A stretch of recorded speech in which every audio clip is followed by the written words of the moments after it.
itu adalah harapan terindah yang kita mohonkan kepada Allah dari satu keinginan yang diharapkan terwujud. Ya, apa saja yang dimohonkan kadang-kadang ada kaitan dengan kebutuhan keluarga, ada dengan pekerjaan, ada dengan lingkungan kehidupan, dan doa menunjuk bahwa kita itu lemah. Itu poinnya. Kita itu lemah, kita butuh pertolongan, dan kita punya Tuhan. Karena itu Allah sangat tidak suka kalau ada hamba yang tidak mau berdoa. Innal ladzina yastakbiruna an ibadati, sungguh orang yang menyimpulkan bahwa dia itu cukup hebat sehingga tidak mau berdoa, maka nanti diberikan oleh Allah satu tantangan untuk selamat dari neraka jahanam saat kembali ke akhirat kelak. Kalau memang kamu hebat, gak butuh doa, ya kamu silahkan lepaskan diri dari ancaman neraka jahanam itu. Nah, dengan berdoa menunjukkan kita lemah. Dengan berdoa menunjukkan kita tidak bisa menguasai segalanya. Jadi kalaupun menata pekerjaan, tidak harus menguasai semuanya. Karena tidak mungkin kita bisa melakukan segala hal harus kita kuasai. Apa yang kita bisa optimalkan, jadikan itu sebagai titik fokusnya, yang lainnya melengkapi satu dengan yang lainnya. Kemudian dalam berdoa itu nanti ada beberapa etika, adab, yang kalau kita kerjakan dengan adab itu mempercepat terkabulnya doa. Sama kayak anak minta ke orang tua, dengan adab kan lebih cepat diberikan dibandingkan dengan sekedar meminta tanpa adab. Yang ada malah orang tua bisa merespon dengan respon yang tidak diharapkan. Maka yang pertama, adab itu ada yang terkait waktu, kedua ada yang terkait tempat, ketiga ada yang terkait dengan keadaan. Misal, terkait dengan waktu, doa yang dipanjatkan di pertengahan malam itu berbeda waktunya dengan yang dipanjatkan dalam keadaan siang. Nah, kehusyuannya pun akan lain. Jadi kalau teman-teman buka Quran surah ke-73 Al-Muzammil di ayat yang ke-6, ya apalagi ini dipanjatkan dalam keadaan tahajud misalnya, itu sentuhan ke hatinya lain. Inna nasyi'atal laili hiya ashaddu wata'aw wa aqwamu qila. Sungguh bangun malam itu supaya kita bisa bermunajat, itu keheningan malam bisa mengantarkan kehusyuan pada permohonan kita sehingga menyentuh kepada jiwa. Karena gangguannya nggak banyak. Makanya tahajud itu kenapa utama walaupun sholat sunnah? Karena memang malam ini kita bisa melepaskan dari kepenatan dunia, menghilangkan dari berbagai macam perhatian yang memungkinkan kita tidak khusyuk dalam ibadah. Kalau siang kan yang lihat banyak, ya kan? Ya, kalau ke masjid lagi sendirian khusyuk, begitu banyak orang makin meningkat, gitu kan? Nah, kalau malam siapa yang mau perhatikan? Riaknya tipis, ya. Kemudian sum'ah pengen didengar orang juga tipis karena nggak semua orang bangun. Nah, makanya kalau ada masalah yang urgent ya, teman-teman yang ibu ataupun teman-teman yang ikhwan, biasakan bangun malam. Minta sama Allah. Ya, waktu yang paling enak itu kalau sekarang subuh misalnya jam 4:44 lah ya, kurang lebih gitu ya. 4:44. Misal Anda bisa bangun dari setengah 4, jam 4 gitu. Nah, 4 ke setengah 5 itu namanya waktu sahar. Waktu sahar itu waktu paling bagus-bagusnya untuk istighfar dan berdoa. Ya, di situ ada petunjuknya di Quran surah ke-51 ayat ke-18. Wabil ashari hum yastaghfirun. Ada kebiasaan satu keluarga itu orang-orang yang menghidupkan waktu akhir malam menjelang subuh dengan istighfar, mengoreksi diri. Bisa dilakukan dengan keluarga kompak. Ya, misalnya habis tahajud, walaupun tidak harus panjang-panjang, tidak harus banyak rakaatnya. Misal cukup 2 rakaat, setelah itu witirnya 1 rakaat misalnya. Jangan paksakan yang tinggi-tinggi dulu sampai Al-Baqarah rakaat pertama misalnya kan. Baik, atau seterusnya. Cukup misalnya pertama Al-Falaq, rakaat kedua An-Nas, nanti witirnya Al-Ikhlas. Ya, itu untuk memulai. Nanti kalau sudah rasanya makin enak, tingkat lagi 4 rakaat, suratnya tambah. Nah, poinnya adalah kadang-kadang suka lupa habis tahajud selesai begitu saja. Tidak. Sunnah yang kedua istighfar. Nah, astagfirullahaladzim kan? Astagfirullahaladzim. Itu yang paling pendek. Astagfirullahaladzim alladzi la ilaha illa huwal hayyul qayyum wa atubu ilaih. Itu agak panjang. Tapi kalau mau detil dengan fikih Qur'annya, mulai dari suami. Ya kan? Minta maaf sama istri. Sayang, aku mohon maaf kalau selama ini belum jadi suami yang baik. Kadang tidak mengerti keadaan kamu, kadang aku memaksakan yang bukan di luar kemampuanmu. Aku minta maaf kalau saatnya mesti kembali kepada Allah ternyata belum baik di hadapan Allah. Terus istighfar. Astagfirullah, ya Allah ampuni saya. Ampuni saya. Respon sama istri.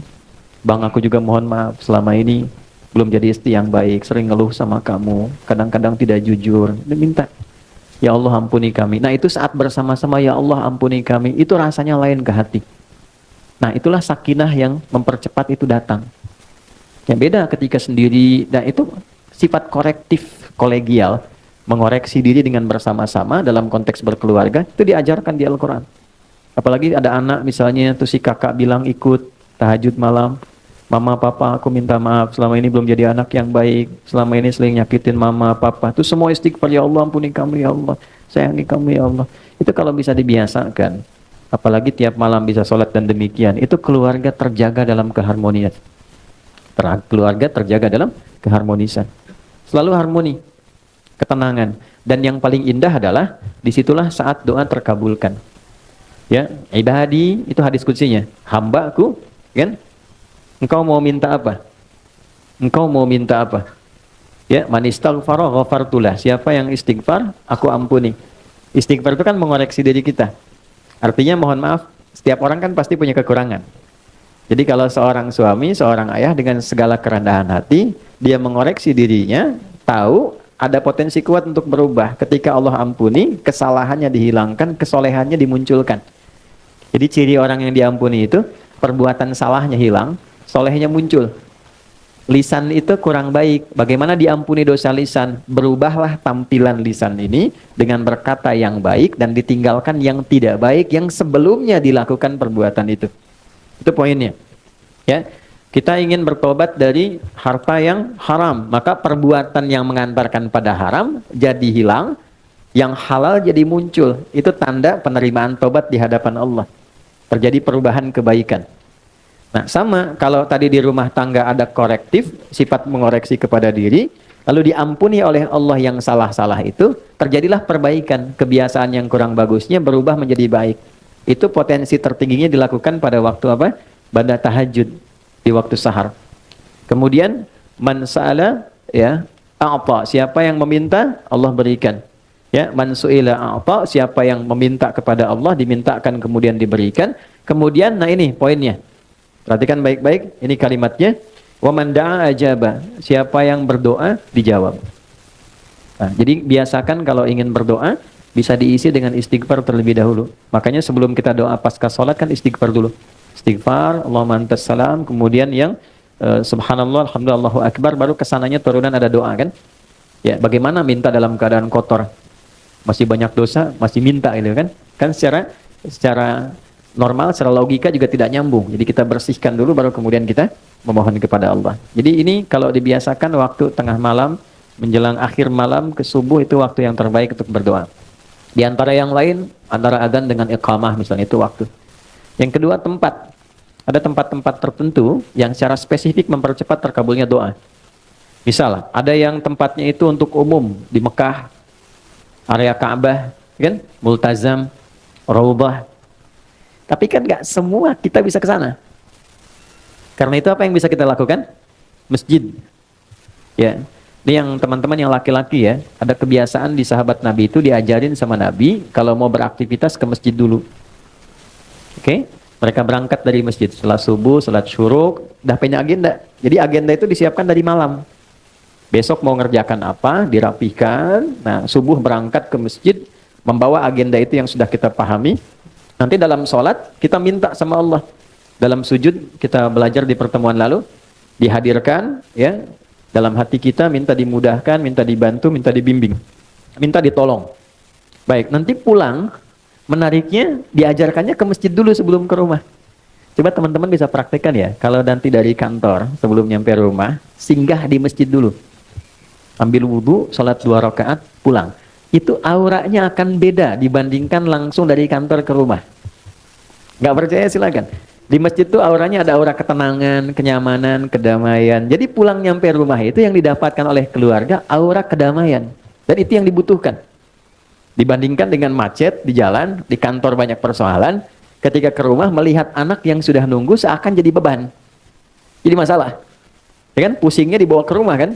Beda dengan Anda sholat 2 rakaat, setelah itu berdoa, ya Allah aku sudah berikhtiar seperti apa yang telah Engkau perintahkan, sekarang aku bertawakal hasilnya dari apa yang telah Engkau janjikan.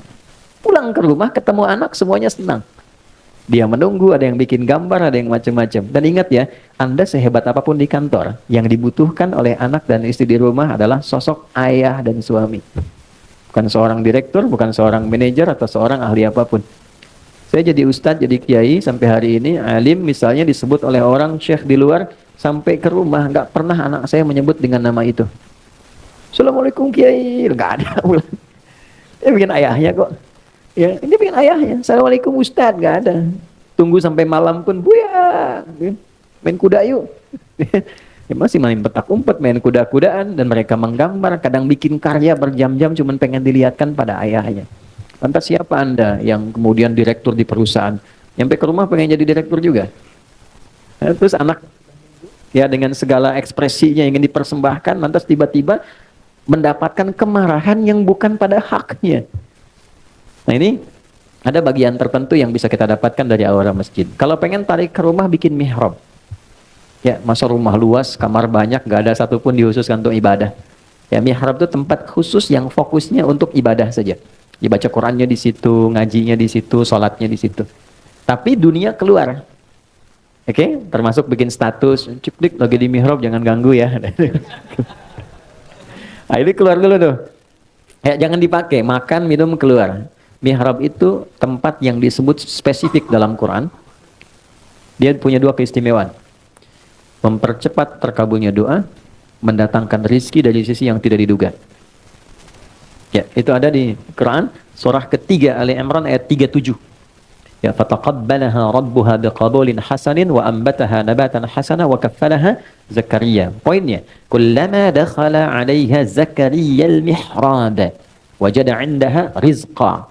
Qala ya Maryamu anna laki hadha? Qalat huwa min 'indillah. Poinnya, innallaha yarzuqu man yasha' bighairi hisab. Jadi kalau punya mihrab, makanya kenapa imam mimpinnya di mihrab? Kan tempat imam ngimamin di masjid mihrab kan? Karena memang di tempat itulah cepat terkabulnya doa, imam mewakili pemohon doa dari makmum. Untuk itu ada kualifikasi imam yang tidak sama dengan makmum. Imam di kantor tidak sama dengan imam di masjid. Jadi jangan paksakan jadi imam di kantor, pengen setara di masjid. Fikihnya beda, ruang dan waktunya tidak sama. Kualifikasinya tidak serupa. Pelajari boleh, kalau sudah paham boleh dilakukan. Saya pernah mimpin pesantren di Jakarta, di Lebak Bulus. Itu di situ lingkaran ada para pejabat di satu instansi. Karena jadi pejabat di kantor, pengen jadi pejabat di masjid. Jadi motivasi yang bagus, pengen jadi imam dan memaksa jadi imam. Bilang bagus, kapan lagi ada pejabat mau jadi imam di masjid? Ya, tapi ternyata bacaan bermasalah. Maka ketika diingatkan oleh santri, jawabannya juga bagus, mengesankan. Justru kami jadi imam untuk dibenarkan bacaannya. Saya datang kan, Pak, bagus sekali Pak, luar biasa. Kapan lagi ada pejabat mau jadi imam di masjid? Masya Allah. Tapi begini, supaya bacaannya benar dan bagus, dan kehormatan Bapak pun jadi istimewa saat jadi imam, saya tawarkan begini. Nanti sebelum Bapak ngimami, saya tugaskan santri untuk mendengar bacaan Bapak. Kalau baik ditetapkan, kalau kurang dikoreksi. Tapi tidak menurunkan status Bapak jadi imam. Bapak tetap imam, zuhur dan asar. Kan? Kan tidak dikoreksi. Ya kan? Yang penting bagi pejabat kan nggak turun jabatan. Ya kan? Bapak tetap imam tapi zuhur dan asar. Tapi kalau ingin subuh, maghrib dan isya, Bapak dengarkan dulu, santai koreksi. Nah, dalam rangka koreksi itu saya pimpin dengan yang lain. Oh, sepakat Ustaz. Yang penting kan nggak turun jabatan, ya kan? Nah, setelah berlangsung dipimpin, terasa bagus, nyaman, akhirnya kita tawari, Pak silakan. Oh enggak, udah ini aja, bagus kok. Ya kan? Nah, jadi kadang-kadang ada pola komunikasi hikmah itu tidak harus selalu marah. Orang belum tahu diberitahu, bukan dimarahi. Nah, maka di rumah bikin, walaupun tidak harus satu ruangan, sehamparan sejadah, kita bisa sholat, kita bisa minta. Nah, itu mempercepat terkabulnya doa. Jadi tempat sudah, kemudian waktu juga sudah, ya kan? Nah, yang ketiga adalah kondisi. Kondisi itu biasanya berkumpulnya orang-orang saleh saat pengajian. Ya, hadisnya ada di riwayat Ibnu Majah. Ya, man salaka tariqan yaltamisu fihi ilman, sahalallahu lahu tariqan ilal jannah, wa innal malaikata la tadau ajnihataha ridan li talibil ilmi. Paham? Tidak. Siapapun yang menginvestasikan, meluangkan waktu, tenaganya, kesibukannya, dan dia arahkan satu bagian waktunya untuk belajar agama. Walaupun dia cuma ngaji satu ayat, satu hadis, itu Allah perintahkan pada malaikat, catat semua investasi, waktu, tenaga, keringatnya, untuk dilipat gandakan pahala demi meringankan langkahnya menuju surga. Oke, jadi ini nggak mudah. Wa innal malaikata, dan berikan satu tambahan saat dia mulai berangkat tapi niatnya memang spesifik untuk belajar. Maka ada malaikat yang Allah perintahkan untuk membentangkan sayapnya, memberikan ridha kepada orang ini sampai dia pulang kembali. Nah, di antara makna ridhonya malaikat itu, di antara maknanya mengaminkan doa yang dimohonkan. Itu teman-teman, saya yakin sekali banyak yang punya harapan pengen ini dan itu, dari sejak berangkat tuh isi dengan doa. Oke? Di jalan, belum datang isi dengan doa. Selesai kita berdoa, pulang. Nah, di antara doa itu ada yang sifatnya umum, ada yang mungkin sifatnya spesifik. Hadirkan tuh. Ya, karena malaikat mengaminkan. Karena itu malaikat sifatnya ghaib, nggak nampak. Kalau nampak kan masalah. Ya Allah, mohon malaikat samping. Kenapa, John? Bapak siapa? Malaikat maut. Nggak jadi kita doa balik. Ya, nah ini sifat-sifat seperti ini. Alhamdulillah, tiga ini tergabungkan. Tempatnya baik, tempat orang menghafal Quran, rumah Quran, dalam keadaan yang baik, dan insya Allah dengan orang-orang yang baik. Saya sebetulnya banyak nerangkan hampir 20 menit, hanya ingin mengembalikan ke awal. Apa bagian awal tadi? Mudah-mudahan berkumpulnya kita di tempat yang baik, dalam keadaan yang baik, dengan orang-orang yang baik, insya Allah mengantarkan dengan doa kita dan merubah kita menjadi orang yang lebih baik.